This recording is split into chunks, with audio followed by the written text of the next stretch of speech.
Okay, so just wanted to pick up with where we left off and complete this calculation for this problem. We were solving for pressure in ATM. We converted our grams to moles, we converted our milliliters to liters, we converted our temperature to Kelvin, and then we just plugged into Pivnert.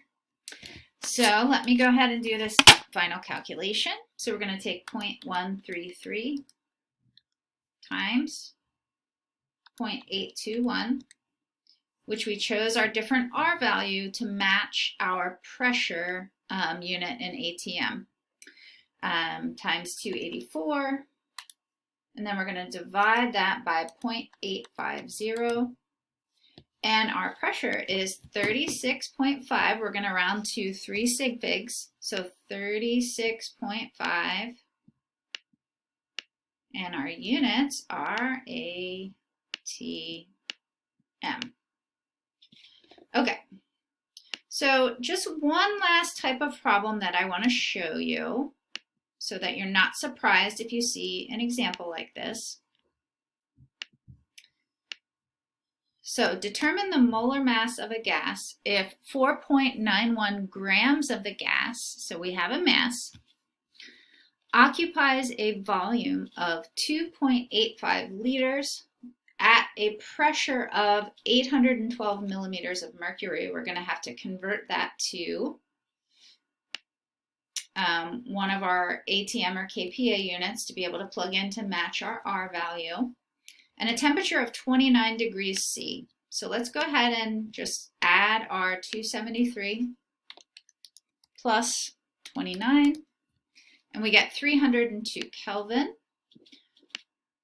Which of the noble gases would be consistent with this data? So notice we were given grams, so your first instinct would be to convert that to moles, but we don't know the gas. So we don't know what the gas is, and we're trying to solve for its molar mass. So if you get a problem that gives you grams and is asking you to solve for molar mass, what you need to solve for is your moles, because remember, molar mass equals grams divided by moles. So what we're going to do is we're going to plug in, we're going to save our grams for later, so just forget about this for just a second, and we're going to solve Pivnert for N. So we have PV equals nRT. So if we rearrange that to solve for N, what we get is N equals PV divided by RT. And we know those values.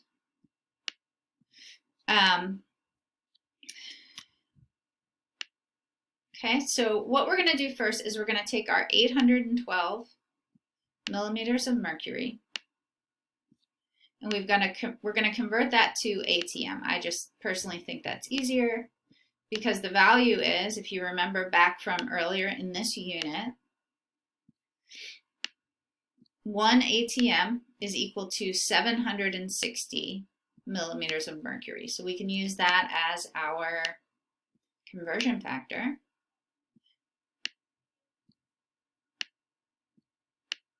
And if you don't remember that, just think back to the first day that we introduced gases, and we talked about the different units of pressure, and all of those units were equivalent. So in order to solve for this, what I'm going to do is I'm going to take my 812, divide by 760. So my pressure equals 1.07.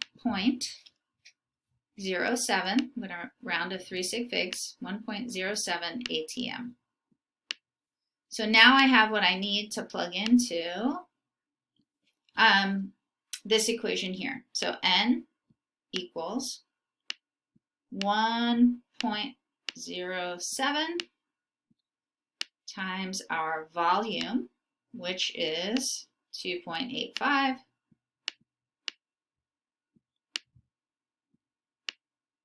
divided by R. And we want our R value that matches our ATM, so that's 0.0821. So you always have to make sure you're using the correct R value. And then our T in Kelvin is 302 Kelvin. Okay, now all we have to do is plug this into our calculator. So we get 1.07 times 2.85, and then we're going to divide by 0.0821 times 302. And you want that in parentheses, remember. And I get, we're going to round to 3 sig figs, 0.123 moles. 0.123 moles. Now we have to go back to this original equation here if we want our molar mass in grams per mole. So now we're going to go back to the grams that we were given in the problem, and we're going to divide that by this number of moles. So that was 4.91 grams.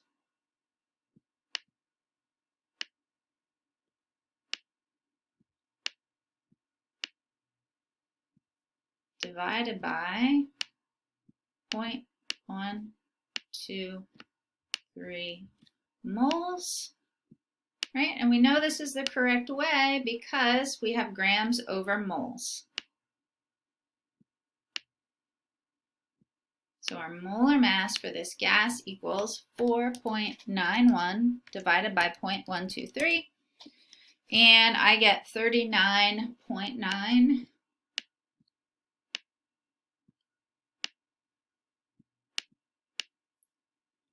grams per mole.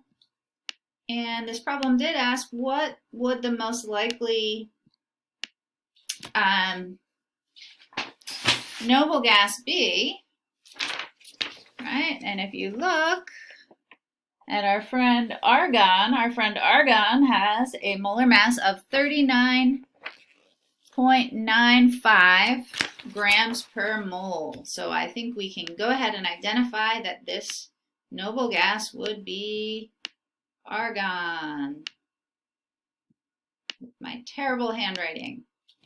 Okay, so ladies, I hope that helps. If you have any questions, feel free to reach out. And thanks for listening. Have a good day.